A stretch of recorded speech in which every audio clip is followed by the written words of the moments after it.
Opportunity to welcome each of you here tonight to our board meeting. I'd like to call our meeting to order and ask you to stand for the invocation by Ms. Melissa Hood and remain standing for the Pledge of Allegiance to the flag. Ms. Hood.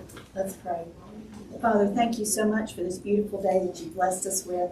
Thank you for each person that's here and cares about the students and everyone in the district. We lift up Isaac Riggington and Ariel Terhune to you and ask that you continue to heal them and bless them. Give us wisdom tonight as we make decisions. In your name we pray. I pledge allegiance to the flag of the United States of America and to the republic for which it stands, one nation, under God, indivisible, with liberty and justice for all. Thank you, Ms. Hood. Item number 4 is approval of the agenda for tonight. Ms. Upton, in accordance with South Carolina Code 30-4-80, I move that the board amend tonight's agenda to add an item for action for a board member's resignation. Based upon the exigent circumstance that exists, the board member has expressed the intent to resign this evening. Okay. That's a motion. All right, you've heard Mr. Wilson's amendment. Do I have, you put this in a motion, do I have a second to his motion? A second. Ms. Hood, do I have any discussion on this motion to amend the agenda? This amendment, I'm sorry. All right, hearing none, let's vote on, this is on the amendment to the agenda. All those in favor, if you'd raise your hand. And that is unanimous. Now we will vote, and did you have something to say, Dr. Young? No, I just was gonna say as we step into this, Ms. Cox wasn't able to be here tonight, but I think you all know she's been a dedicated servant in Anderson School District 1 for years, not only as a board member, but as a teacher and employee. So, but unfortunately, circumstances have arisen where she felt the need to step down from her position and wanted to go ahead and do so sooner rather than later so that we could identify the perfect person to replace her on the board and continue to move forward as a district. Okay. All right, now we're ready to vote on tonight's agenda with the amendment. Do I have a motion that, I so moved that we accept the agenda. Ms. Ellison, do I have a second? Ms. Burgess, any further discussion? Hearing none, we're ready to vote. All those in favor of the agenda with the amendment, please raise your hand. And that is unanimous. Okay, next we have item number 5, which is the minutes of the February 25th meeting. We've each been mailed a copy. Do we have any additions or corrections to be made at this time? Do I have a motion that we accept the minutes as presented? Ms. Burgess, do I have a second? Mr. Wilson, ready to vote? All those in favor, if you show it by the uplifted hand. And that is unanimous. Dr. Young, do we have any press or anybody you'd like to recognize We tonight? do not have any press here this evening, but we do have several folks here that we want to celebrate. So I'm going to turn it over to Dr. Wilson so we can do that. Fantastic. We continue to have excellence in everything we do here in Anderson 1, and we have some folks here today that are going to show you that. I'd like to ask Dr. Young and Ms. Upton if y'all would come over and we're going to get a picture. First, Matt, come up. I wanted to let y'all know this is the South Carolina Exceptional Teacher of the Year, Matthew Gregory.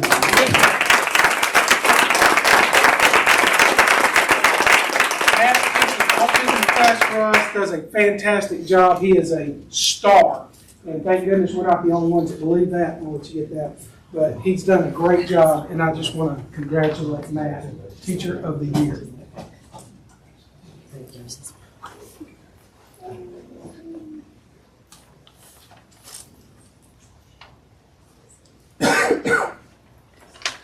Y'all just stay with us up here. We also have excellence in athletics. Cameron, if you'll come up. Cameron Jenkins, Coach, come up here with him. Coach Cornell, while he's coming, I'll let you know, not only do we have Cameron state champion in 215 weight class in wrestling, and Coach is Region Coach of the Year up for State Coach of the Year. We think he'll get it. We'll bring him back and give him some award too. So I want to congratulate Cameron for great wrestling this year, and thank you for all he did. And if y'all would get that.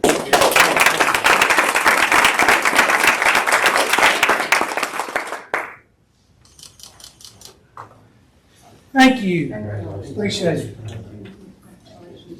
Not only do we have, thought I'd throw that at you, Coach. Not only do we have excellence in academics, excellence in teachers, we got some folks that can sing. So these are folks that have been named as state choral all-state. And if I call your name, if you'll come forward, we'll get a picture. Let's start with Sophie Anderson. Sophie here? Nope. Okay. Molly Haas, not here. These are all from Palmetto High School. McKenna Hill, thank you, McKenna. She'll come in, just stand up. Congratulations. Lila McAllister, Lila, not here. Braden Rochester, Braden, thank you. Congratulations. Alexander Russo, Jackson Tripp, Winston Tripp, must be the Tripp brothers. Holden Turner, and Raya West. All right, these are our folks. These are our state, all state. I don't see Jared. Their teacher is Jared Fritz.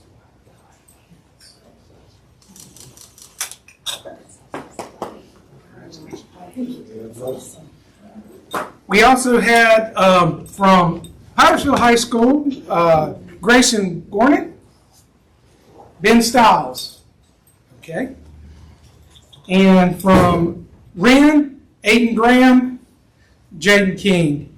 This is spring sports and a lot of things going on. It's a tough time to get folks out. We are so glad you guys could come and appreciate y'all. Let's give a hand to our all-state players.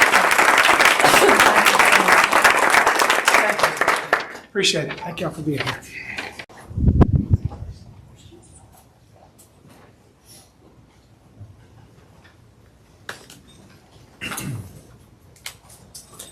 Next, we've got some new employees that we're going to welcome to Anderson School District 1.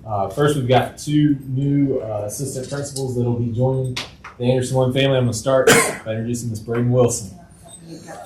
Yeah. Ladies first. Ladies first, hello. Hey, I'm Braden Wilson. I've been in Anderson District 1 for 8 years. I've been teaching for 11. Didn't start here, got here as quick as I could. But I knew a few years in that I wanted to go into administration. Didn't think it would happen for a long time, if ever, because I knew I was never going to leave District 1 until they fired me or I retired.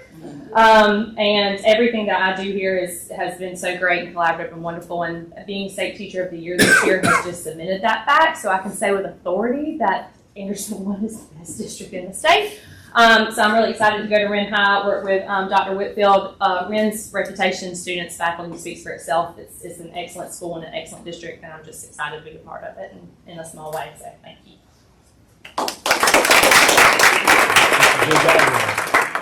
I'm Jay Bagwell, and I'm an administrator currently at Pickens Middle School, and I'm coming to Anderson 1, coming back home because I was there before, and I was at Powdersville Middle, and so I'm thankful I get to work with Mr. Williams. Where's Mr. Williams? He's back there. And also, this may be off script, so I apologize, but my family's back here. I want them to stand real quick because I wouldn't be here without them. My daughter, Kylie,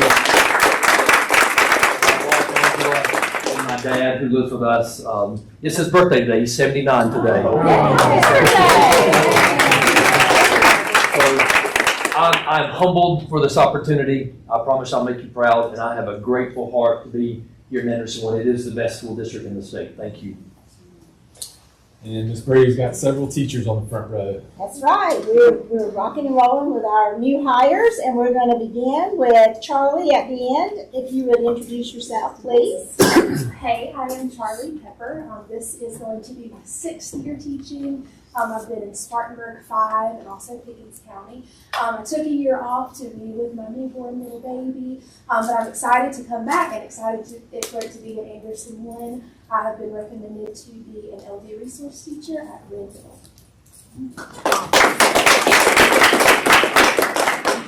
My name is Cheyenne Melton. I'm currently completing my teacher residency at Clemson University. And I've been offered a job at Wren Middle School teaching 6th grade ELA. I'm just very excited to be here.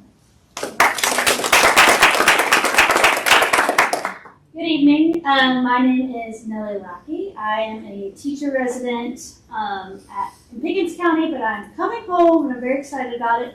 I'm really excited about being back in Anderson 1. Is a very special place, and I knew that that's where I needed to be for my teaching career. Hey everyone, I'm Brody Bruce. I graduated from Anderson University in December, secondary social studies, and I'm coming back home to Anderson School District 1. I accepted a position at Wren High School, Dr. Whitfield, and thankful for the opportunity and ready to get to work. Good afternoon, my name is Caleb Brown. I'm currently a teacher resident at Clemson University. I'm at Palmetto Middle School right now. Coming into the district, starting my career in a high school social studies position. So very thankful and honored to be here, glad to be able to do that with the district. Again, I want to thank our administrators and Ms. Brooks for all their tireless work in getting the very best for Anderson School District 1. I'll start with Young. On behalf of our Anderson County School District 1 Board of Trustees, let me be the first to welcome you. I know what Braden and Jay said, and I agree with them, to the best school district in South Carolina. Thank you for coming. So glad we could meet you. You're not required to stay, so if you'd like to go at this time, you're free to go. But thank you so much for coming tonight. Brody, you're gonna stay with me.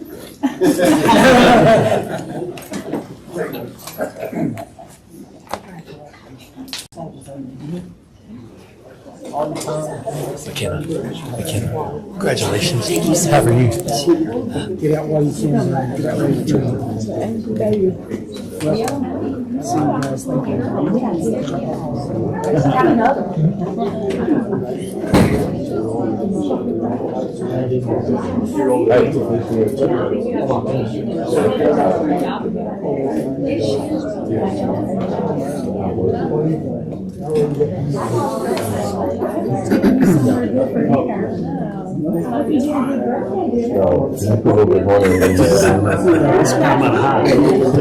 No, you can take something there.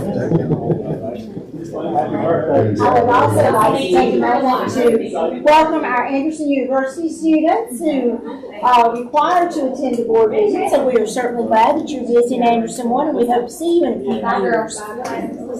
Yes, come back. Thank y'all for coming. Go Trojan. Okay, we'll go ahead now. We'll go. They're going to hang around for the real fun stuff. Next, we'll head into the financial reports, and in your packet, you've got the different schools' local accounts that you can review.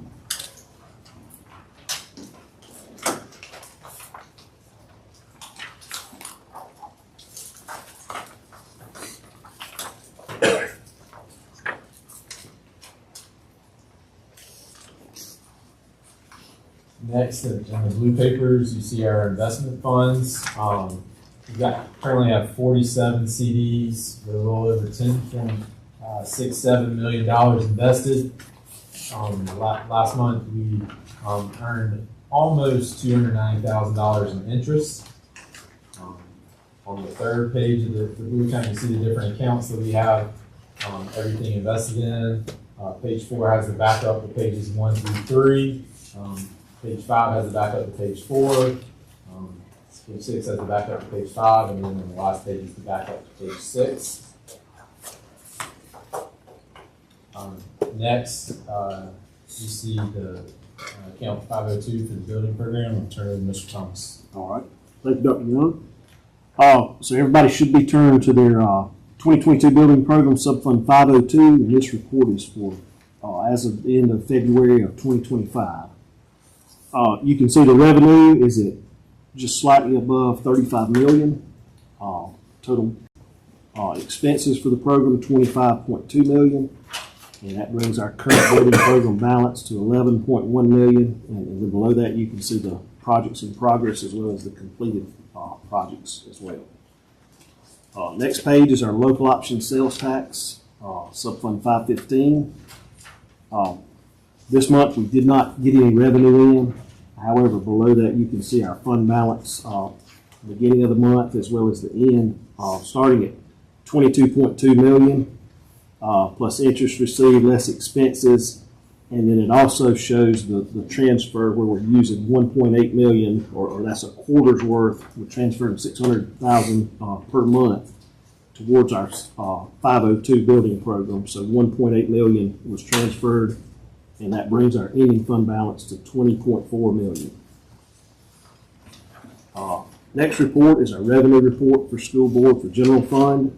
You can see all of the revenue accounts listed. Revenue for the month of February totals $12,361,000, and then total revenue received year to date $80,605,000. And that puts us at 71% of budget, and that is in line with where we were same time this time last year. Next is our final report, expenditure report for school board, and this is a 2-pager. The second page has our totals.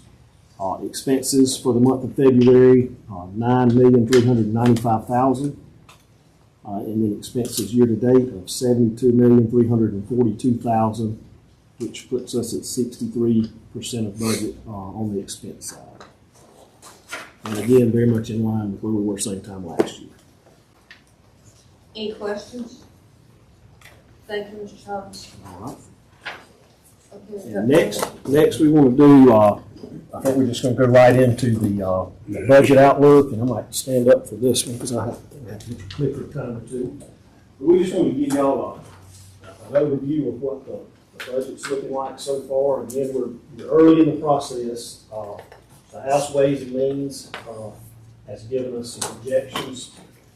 The Senate's still working, and we're hoping to get better numbers once the Senate version comes out. With that being said, we'll get started. Just wanted to give y'all some dates to remember. You should also have this PowerPoint in your packet as well. But these are kind of the state dates to remember. It shows the Senate and the House schedules.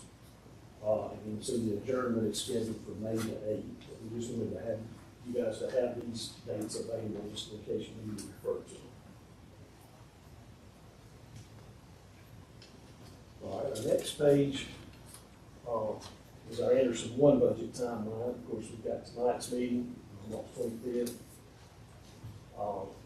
The next date on there is April 29th, which is our April board meeting. And that'll be another budget review update on the budget. And hopefully by then we'll have some more numbers, probably have a little bit better direction on where the Senate is headed with their version of the budget, and may even have some Senate numbers at that time. Just depends on how quickly we get those.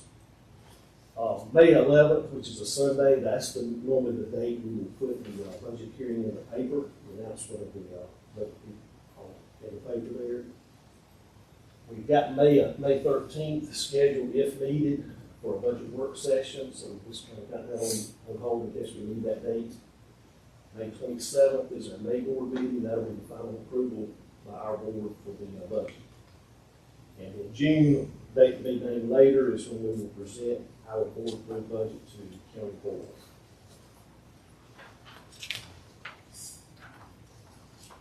All right, we just wanted to list a few of our budget priorities that we know we're going to have to take a look at. Of course, the big one is the salary scales. As you know, I think we kind of tell you this each year, and you know very well that the vast majority of our general fund budget is people. 86% of our general fund budget, salaries and benefits. So that pretty much drives our budget there on the expense side. Other costs are going up, such as SROs, career center tuition, and sub costs. So we know those are costs that we can't control. The expenses are going up for these folks, which gets passed on to us, and we know that's just something we're going to have to address in the budget this year.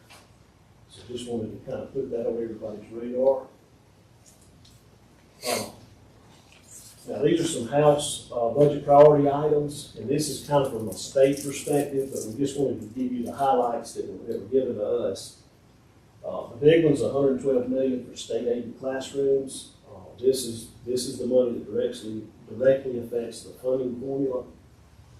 With that $112 million increase, what the House is looking to do is a $1,500 salary increase for teachers.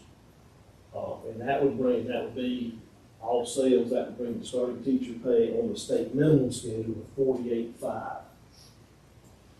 Other items that we listed there, this in the House Ways and Means budget is a 2% bus driver increase, and that's on the state minimum bus driver scale. $4.3 million for First Step CERDEP, $45 million for the Education Trust Fund, $30.5 million summer reading camp, school facilities $20 million, buses $35 million, and instructional materials $24 million. Now this is how it affects our district, Henderson 1. So you can see, and this is a little bit small, I think you have it as well. Current year we're at 64, just slightly over 64.8 million. The new House projections would bring us to 66.1 million, and that's a 1.3 million, just slightly over that increase on our revenues. And that's a good number. However, we're hoping the Senate version is going to come back a little stronger and hopefully boost that number up a little bit. And we're still working on the local side. Hopefully we're going to have some increases there as well. It'll help add to our revenue side. Travis, did we ever, it seems like it's eons ago, but the issue with reassessment and things of that nature in Anderson County, the back and forth we had with them, did we just have to give up on that? Pretty much. We kind of just took a hit. We're starting to get some of that back, but it's really going to be next reassessment, at least in my mind, before we kind of get that back. I think that the formulas they use to do that, I guess it was just a little bit of an anomaly year because it was such a big rollback, and us being such a bigger bedroom community than the other Anderson districts, we were greater percentage-wise, had a greater percentage of 4% properties than the other districts. Right. And the formula they used just did not work as favorably for us as it did for the other districts. Is in a nutshell, my opinion. Yeah. Okay. Thank you. All right, the next slide I'm going to turn it over to Dr. Young.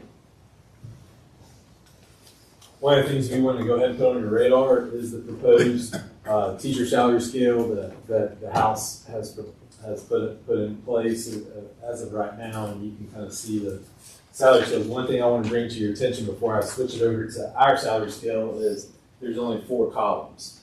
One of the things that the House has recommended is to get rid of the bachelor's plus 18 column. Travis and I have looked at our staff with Ms. Brady, and we have about 40 teachers that are a bachelor's plus 18. Isn't that about the right number?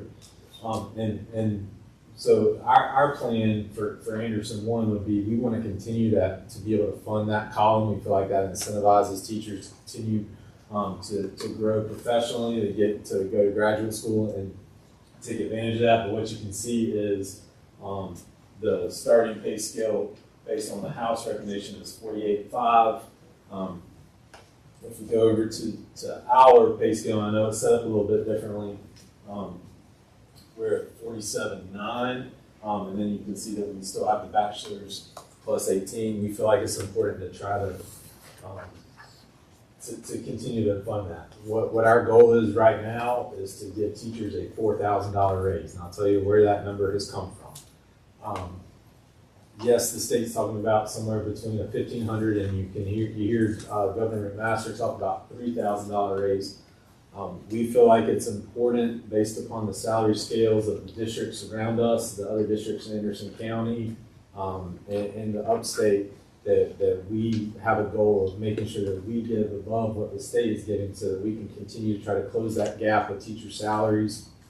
We feel like with some estimates with what we're looking at right now and working through some things with Ms. Brady, that based on kind of trimming some things in some places. We're going to be able to try to afford that, but that's our goal right now because we need to continue to work to close that gap with teacher salaries. I know you all heard that from folks in the district, and we want to continue to make that a priority, and in turn that's going to continue to mean that we need to give appropriate raises to other staff members.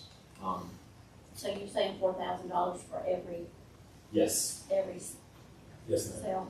Yep, that's And keeping the masters plus 18, 4,000 in that column as well? and really, I mean, really, And that's an annual $4,000. that would just be, and that would be if you. Yes, I said we have about 40 teachers that land here.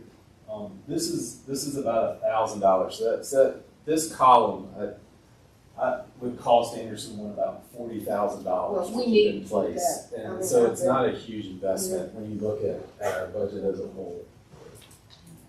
All right, that's kind of an overview of our general fund budget. I want to shift gears a little bit and start talking about some upcoming capital needs that we have and talk through. Franny Heiser's here to help answer questions because I'm first year superintendent, so I might need to defer to him. But y'all know Franny Heiser. I've spoken to you all on the phone about some different things that we have going on. But just as a reminder, we're finishing up the construction on Oak Hill Elementary School.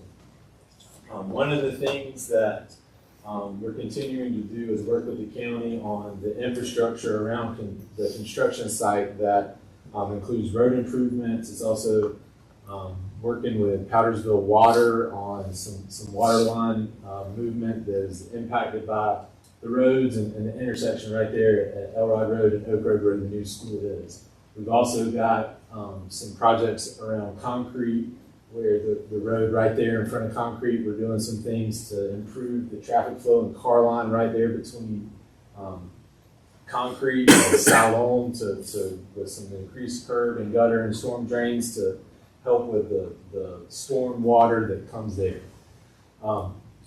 Just as an update, continue to work with the county. The county is still waiting on their allotment from the state in terms of being able to help with C funds with some of the capital projects and infrastructure around the schools.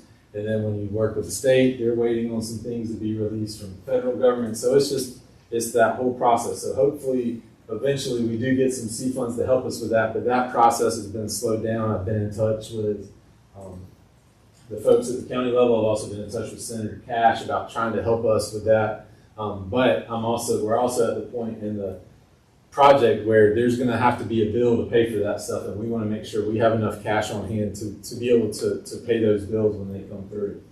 We have continued safety and security upgrades. This year the board has prioritized buying equipment to weapons detection program, equipment and other things like that. We have a need to replace the HVAC at West Pelzer this summer, and we foresee the Hunt Meadows HVAC is at the end of life. That building is approaching 25 years old, so at any moment we're going to have some needs there. We always have continued roofing projects that are continuing to piece together. We're looking at how can we also take advantage of some energy efficient projects to help with the roofing upgrades that we might can help work through some things with that.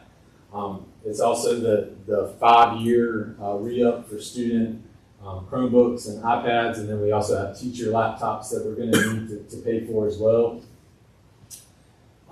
And then as you consider what we need to do, if the board were to ask for the 8% general obligation bonds, you all know we have needs and plans to address the overcrowding and Spearman and Wren Elementary. I think we have learned some lessons about cost, where we're not just going to be able to piece together $30–40 million to build a new elementary school using local option sales tax money like we were able to do for Oak Hill.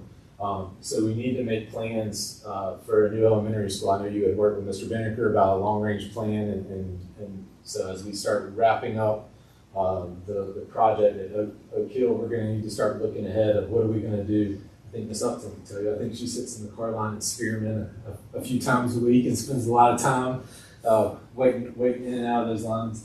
The other thing that we need to start thinking about down the road is the aging facilities at Wren High School and Palmetto High School.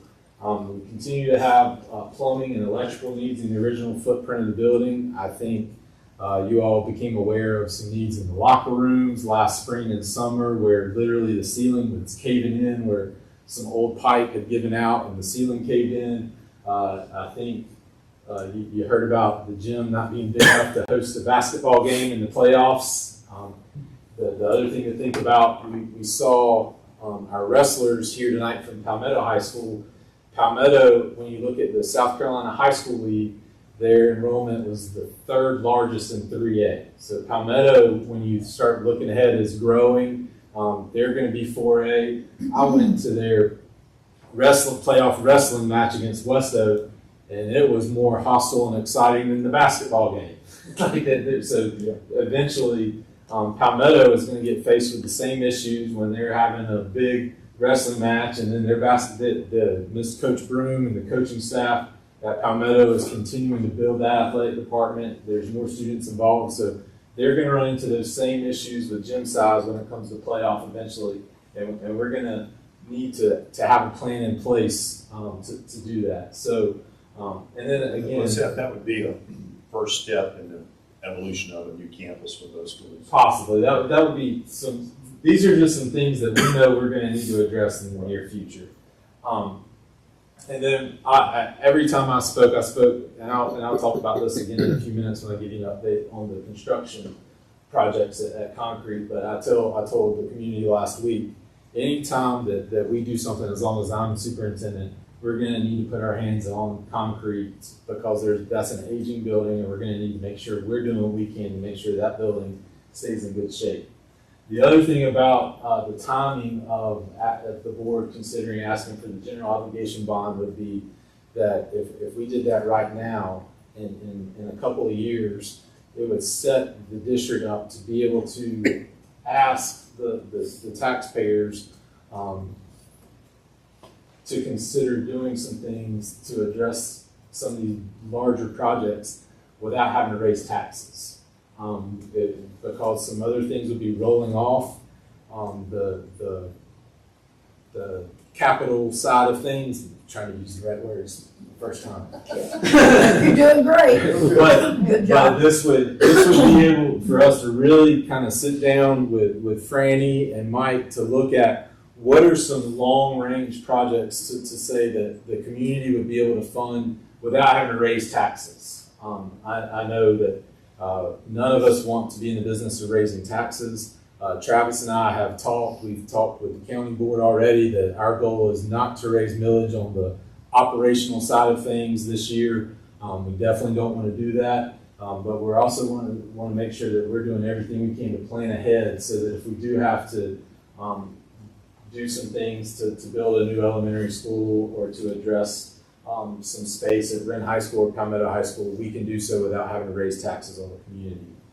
So with that, I would ask the board to consider asking for the general obligation bond up to $15 million that would allow us to take care of some of the projects that we need to now, but set us up to start planning for the future as well. Any specific questions? Some of these things are only get more expensive. Correct. Yeah, well, everything. Yeah. I'm shocked at how things go up quarterly or monthly on some things.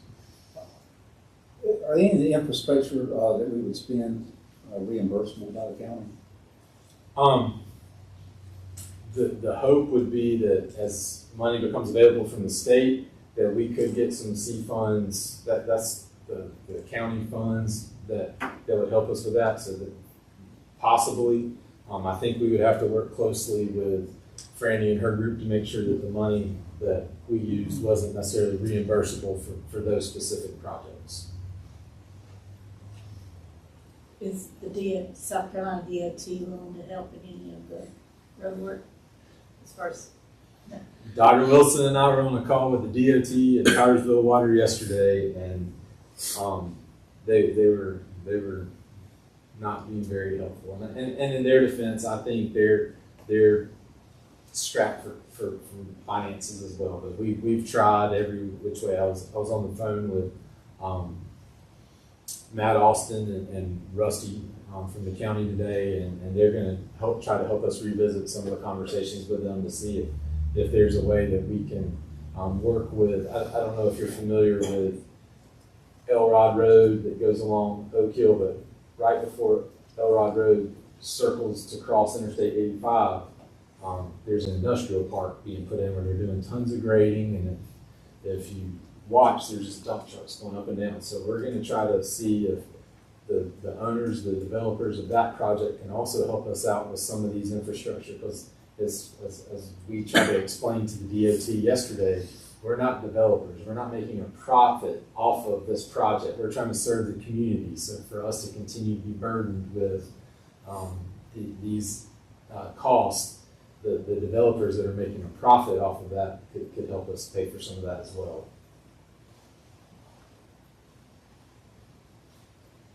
Good job. Yes, so you would like for us to consider this Yes. an motion now? Yes. Yes, I would ask the board to consider making a motion for the general obligation bond. I move that we adopt a resolution authorizing the issuance of general obligation bonds as presented. Okay, you've heard Ms. Hood's motion, do I have a second? Second. Mr. Wilson, do we have any discussion? Hearing none, we're ready to vote. All those in favor of consideration of this resolution authorizing the issuance of general obligation bonds, please raise your hand. Okay, unanimous. All right, next, I would turn it over to Mr. Moore, but he's got whatever's going around, so I'm actually gonna, on Mr. Moore's behalf, turn it over to Ms. Hayes, who's gonna give us our instructional report. Great, thank you for coming. Always great to be with y'all. Y'all are one of the best, happiest school districts. I love coming up here. Come anytime. Thank you. Escape. Thank you, Fran. Good to see y'all. See you down. Just trying to make sure I could speak.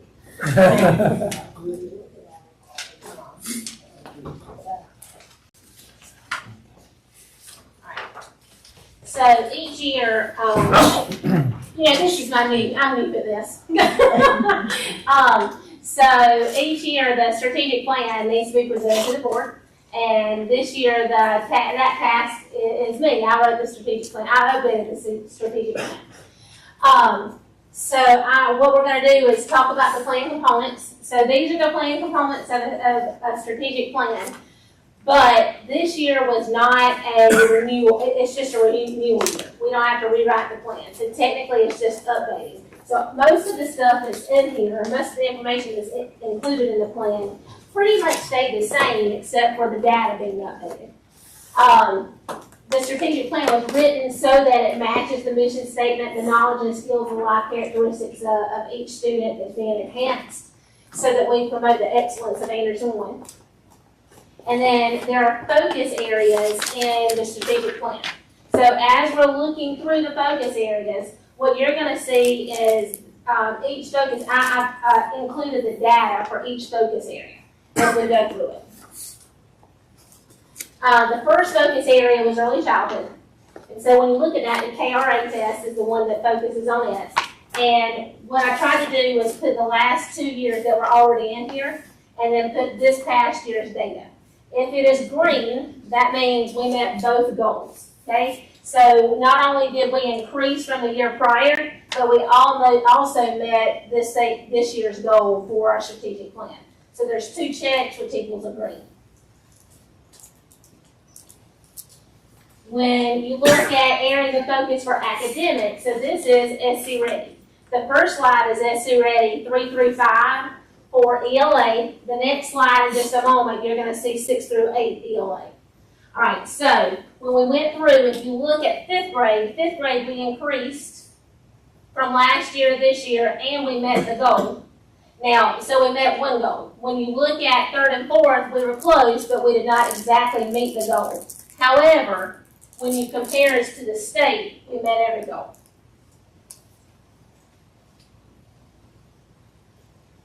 Same thing, 6th through 8th grade. So we did not meet goals as far as increasing here from SC Ready ELA from 6th, 7th, and 8th. But when compared to the state, we met every goal.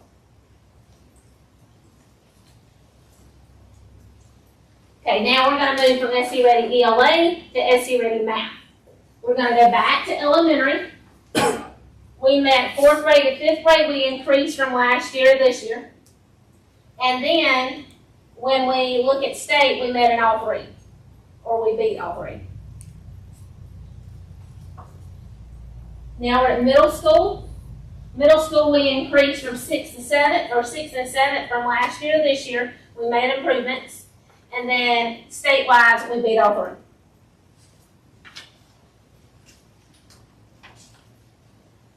Okay, now we're going to change gears and we're going to move from SC Ready to now we're going to go to science. Science was not reported this past year, so I could not put any data in there. So we're just going to move right on along. Okay, changing gears to, I go back, Sorry. On science, would that be pass or would that be SC Ready Science? This year will be SC Ready Science. Science. It changed from past to SC Ready Science. So Which is- as we update our information when we get test scores this year, we'll make it SC Ready Science for sure. Yes, ma'am. Because I came in, I believe that's why it's not reported, because we have to wait that year. Go back one more for me. Okay. I just want to say, I just wanted y'all to see, we purposefully, when we wrote this as a part of the cognitive process, we set really high goals. We knew that we may not reach the goals. You'll see some 90% of our students, there's nobody, you see the state's at 38%, and we're saying in 6th grade, we expect by next year, we were shooting for 70%. I mean, we set some pretty high goals specifically because we knew if we set low goals, it'd be easy to reach those goals. So if we only wanted to go up 2% a year, we can easily do that. But we were looking at 3.5%, 4.5%, 5%. So I just wanted to say we set some pretty high goals for that. We still have 2 years to meet. Yes, ma'am. Right, and I'm gonna go back to this too. So the initial plan that was submitted to the state had 67%. That's all that was here. But then it had to be revised. And when you go back and look at the revision, we're trying to get to the 90th percentile, which is well above what the state is. So it's exactly what Dr. Wilson said. These goals up here are way better than what the state is even trying to get to. But, you know, that's what we are. We strive for excellence. Is there a way to have a peer group of excellence that you can measure yourself against? I mean, can we look at? We do. Can we say what the top 5 and how we measure against them every year? Because to me, that makes more sense than the state. Yeah, Nothing against that. Right. No. South Carolina, We look- state of South Carolina. We look closely at York 4, Anderson 4, Anderson 3. Those are some of the districts that we spend a lot of time. Yeah.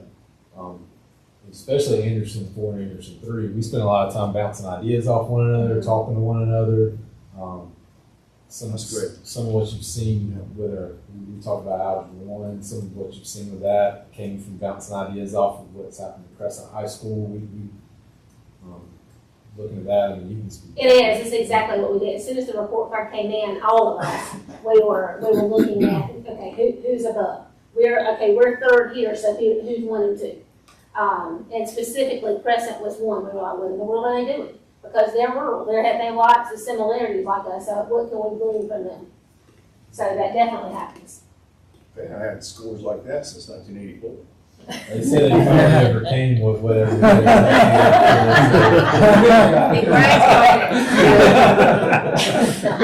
So y'all slow. Alright, so we'll switch gears from SC Ready and go to EOC.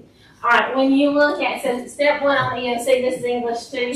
And, so the English standards changed this year, and as they've changed, we have to change in our scores. I feel like they shift just a little bit. But from last year to this year, we were 79 to 89, which is pretty awesome. Is this Algebra 1? Algebra 1, so this year, I'm not sure what happened this year, but I put it on here. And so look from last year to this year.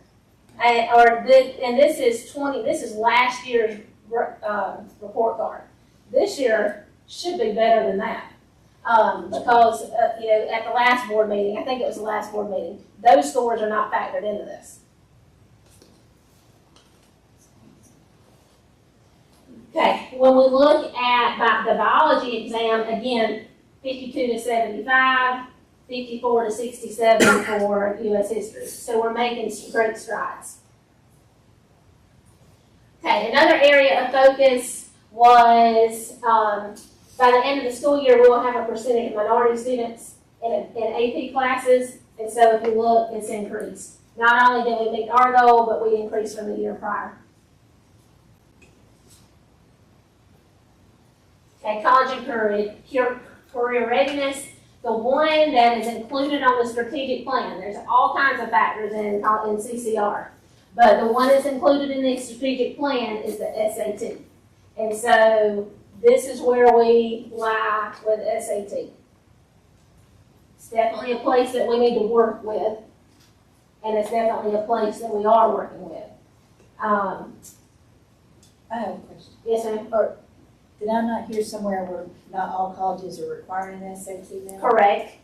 And also not everybody takes the SAT. So it's really, no one is saying, okay, this select group, let's go take the SAT. It's anybody who takes the SAT. You sign up, you take it. And so this is the scores that reflects from that. And we don't play the game. There are a lot of districts that play the game that only they will convince students not to take the SAT. And that hurts sometimes students back when everybody was accepting colleges. When you start looking at numbers, sometimes you'll see folks that beat us by 50 or 60 points, but they may only have 100 students at that high school that take it, and we may have 200 or 150 or 170 or whatever. So you can game the system, but we don't think that's the answer. And we could, students get to choose between SAT and ACT if they even choose to take it at the school level. And so, let's say you're valedictorian and chooses to take the ACT, well, that score is no longer in your SAT. So. Statistically speaking, it's a horrible predictor of college performance. And if you read a lot about it, it's right there with the NFL Combine. NFL Combine score is a horrible predictor of how well an athlete's going to do in the NFL. So it doesn't measure hard. Right. It's in our strategic plan, so I'm reporting it to you. Okay. So the next is graduation cohort, CCR. So this is college and career readiness. This is the kids who college or career. So either they have met the criteria to be college ready or they've met the criteria to be career ready. And so we have met, it's 85.7, and we continue to rise in that. School climate survey, we are actually in school climate survey season right now.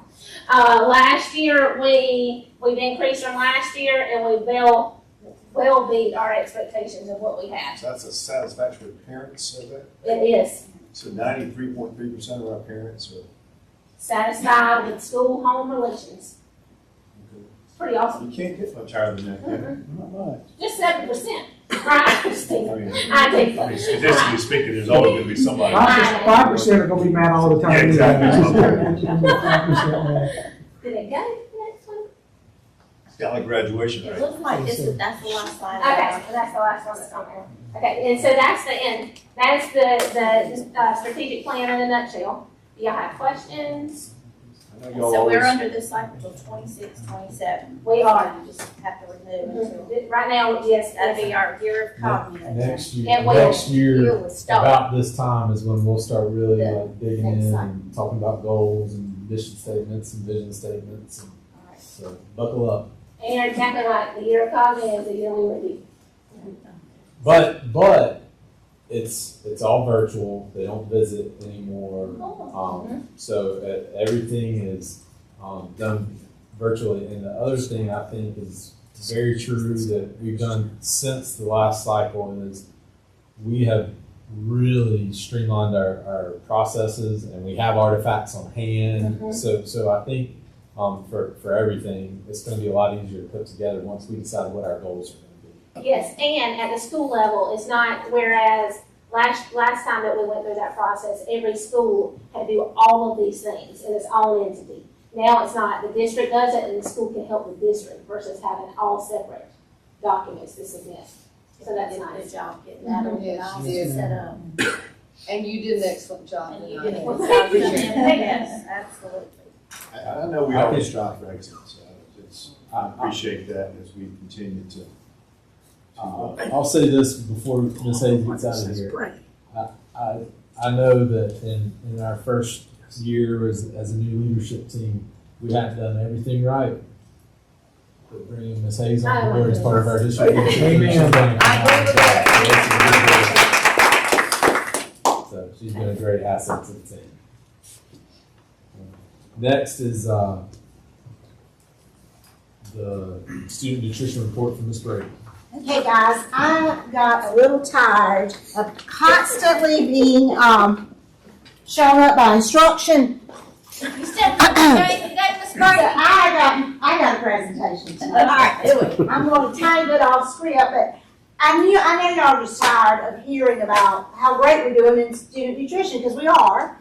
And you have all the data and all the information right there. But I decided to take a little different approach. Mr. Dawkins, on Real Men Read Day, he volunteered to read at Palmetto Elementary. And he went to Heather Wilson's second grade classroom. Well, he fell in love with that little class of kiddos, and they just fell in love with him. So he decided to let them do some taste testing with some new menu items. So the first thing he gave them to try was some mozzarella bites. I tried to get it for y'all tonight, but he didn't have any of those for y'all. But he gave them to the students, and then he asked them to review. And I was so impressed with their little writing skills. Miss Burkus, you know I am. One little girl writes, I gave this food item, I might have to read it off just because, I gave this food item 5 stars because it was cheesy. It had a lot of flour, and I really liked the perfect amount of cheese and sauce. You should put this on the menu. So that was her review of it, which is exciting. And then one of the thank you cards over here from one of the students says, thank you so much for the good food. You're a nice person in my liking. So I thought that was neat. Now I think I just hit the arrow, right? Yes, ma'am. Okay. I'm not quite as technologically proficient as Ms. Hayes. The second picture here says, thank you, Mr. Dawkins, so good, yummy. And then the last slide says, dear Mr. Dawkins, thank you for all the food you got us. It is yummy, and I love the book. So I just thought y'all would enjoy seeing that. The student nutrition program does play a critical role in just providing hot meals for our kids, and it's sometimes the brightest spot in the little one's day. It's sometimes the only hot meal they get. And so Mr. Dawkins and his team do a fantastic job. So thank y'all for your support of that program and for listening to my boring accounts every month. But I just thought I'd jazz it up a little bit when the kids work. So thank you. We enjoyed it. Ms. Brady, since we're getting close to the end of the school year, are we gonna feed people at the high schools like we had? Yes. The summer feeding program will be feeding at Spearman. Federal funds or not? So yeah, we can do it at Spearman. That's where we're going to have our summer reading camp and Camp IROC. And it will be an open feeding site for families that want to come. And then Palmetto Elementary was approved as well as an open feeding site for families. Gotcha. Okay, cut me on. Next is the building program update, and I just shared this with you all. This is the presentation I did with the community last week in Powdersville about the restructuring of the elementary schools and the different construction projects. I don't know if you've been by concrete in the last week or so, but you can kind of see some evidence that they're about to do some stuff out front. They've got the fencing up. Today they actually walled off part of the hallway where they're going to start working on the inside of the building. Next week, they're waiting until students are out of the building to start knocking the bricks down, but they got the temporary wall up. So over spring break, you'll start to really see some real mess in the way. But I also want to just thank Siloam Baptist Church that they've allowed our folks to park over there, and because the teachers lost a lot of their staff parking while everything's under construction, they've been a great partner, really been easy to work with, and they've been easy to manage. The other thing I want to make sure you have on your radar, I put a map on one of the slides from Powdersville Elementary. You see there's two kind of longer hallways, the shorter hallway. Chris Leslie and his team are going to be making sure all those restrooms are functional because since that school opened, 3rd, 4th, and 5th grade, they haven't used those restrooms in the classrooms, but now we're making sure that everything's going to be done this summer so that next summer when we're actually shifting staff around from Concrete to Powdersville and Powdersville to all the different places, we want to have all the construction, all the updates done, so we're doing all that this summer, so that teachers will be ready to just move straight into their rooms. If you That's for the kindergarten. Yes, ma'am. Kindergartners. Yep. So if you have any other questions about any of that, let me know, or if you want to put a hard hat on and go see Oak Hill, let me know, and we can definitely set up time to go visit the construction site. The QR code, man. That's how he was submitting questions to me. That's neat. I like that. We've been able to answer some questions. Did you have any? April's at the house. We had a pretty good turnout, and we've had a handful of folks reach out with questions that we've been able to talk to and answer. But by and large, I think people know the direction we're leaning as far as we start to look at the details for attendance line and stuff like that. So we'll continue to get that finalized and start knocking that out in April and May, so we can really start publicizing that to our families. What was the response on the attendance line? It was very positive. I think people, it's neighborhoods like Jamison Place that are right there on 81, and people were asking questions, but I think people understand that,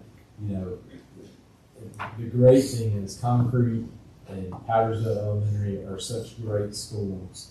Yes, Oak Hill's going to have a nice new building, but any school you go to is phenomenal teachers, award-winning schools. So it's not like a haves and a have-nots. And then, like I said, I think we're going to continue to prioritize the updating Concrete. Excited what that building is going to continue to be improved upon, and I think we'll have 3 really state-of-the-art great schools. Next, turn over to Dr. Wilson for the administration report. For everybody's favorite part, we're going to talk policies. I do want to share with you, our goal is to get our policy manual updated into this century kind of. We have a lot of policies from like the 1990s, and it's nobody's fault. It's a hard thing to do. It just takes a lot of time and effort. So I'm happy to do it. You're going to see some policies come before you that there really aren't any changes, but they haven't been touched since '97. So if we bring an administrative rule that we have to change and there's a policy that goes with it, I'm going to go ahead and bring it to you so we can update it so it doesn't look like the board hadn't looked at policies in a long, long time. So you'll see a few of those. And I start with the first one, IOB test assessment administration. These are all first reading. There is no change in that particular policy, but I did want to bring it so we could update it to a 2025 policy. The next policy, the administrative rule that goes with that policy, there are a couple of changes. These are just changes, really wording from the State Department about some district-owned material and how we deal with that. And then just, you can see just a couple of wording changes, nothing substantial in that policy. Same thing, there have been some changes in reading assessment programs. We've added screener requirements that the state's providing us with some screeners and requirements related to that with kindergarten. That was not in our 1997 policy. So we wanted to update those. Policy RBILBBR, state assessment. Again, you'll see very little change in that, but it was the same group of policies. So we went ahead and changed, basically took out beginning in 2017-18 because that's no longer applicable and just changed that. So that'll just be a policy update. One that I definitely want you to put your eyes on, this is policy JBAC. As you know, the state passed a law this past year related to what teachers could and could not do around students using pronouns and what they're called based on gender. Our new policy just is exactly what the law requires. So if you'll see, a staff member will not knowingly withhold from a parent information regarding a child's sexual identity which conflicts with his or her biological sex. If a minor student assesses that any staff member, his or her gender is inconsistent with their biological sex, the staff member must notify the principal, who then must notify the parents in writing. We're doing this because it is required by law. We have no choice, but we had no policy, and we're required to pass a policy this year. So that was just sent to us, so I want to make sure that we do that again for first reading. And I want to reiterate, we were doing this before it was state law. This has always been our practice. So anytime an issue like this came up, the administrators immediately sat down with parents and had a conversation about what the student would request. So that's always been our practice in Anderson. Not new to us. Yes, sir. Weapons in schools, again, there were some instruments that have been added in some language around razors, metal knuckles, slingshot, just some things that the state law added. A proviso came in that will be fixed in the law this year. When they passed the original proviso about guns in schools and what could be in a vehicle, they wanted to make sure that the things related to this not only applied to inside the school, but they weren't supposed to have those things in their vehicles. And then in our old 97 policy, we did not have really that we sent kids to the alternative school, which we've done before 97, but now that's in the policy to say we do have an alternative option. So a parent won't think that if their kids expelled, they have to go home and sit for a year. So that was added, and that was also part of the state's new policy for that one. Policy JLCDA is our new healthcare plan. We have both a policy and administrative rule. For whatever reason, the state moved several things from administrative rule to policy. So you'll see some changes in the administrative rule that really the language has just now been moved. And then there were some changes based on some laws that you'll see that come up in another policy related to student self-monitoring of their own issues related to, for instance, a student that might have a glucose monitor or things like that. It doesn't always have to be the nurse that monitors every student for all of those. The law allows some self-monitoring. You can see that change in that particular law. Again, I was mentioning there's some changes and additions, some things that were removed from the administrative rule for individual health care plans that have been moved to the policy. So a lot of what you see marked out is now in policy. And then there was a whole section, there were some issues about what should and should not be included in a student health care plan. We're seeing more and more students come with medical issues, and you can see the state decided we're just going to put it in an administrative rule. These are all the things we want to see included, so there's no question about what will be in that health care plan. So that's what that is. And then policy JLCDB, which is life-saving medications. Really two things were added. Albuterol inhalers is new to us, and then the Narcan spray. All of our nurses are provided with Narcan. We've been very fortunate. There have been a number of students in our state that have died from overdoses, and Narcan for a lot of that will save a child's life. So we just added that that can be administered in emergency by whoever would have access to that, and not be held accountable if something happened to the kid if they sprayed them with Narcan. And you can kind of see that was added there. So those are all first reading, not asking for the board's approval yet.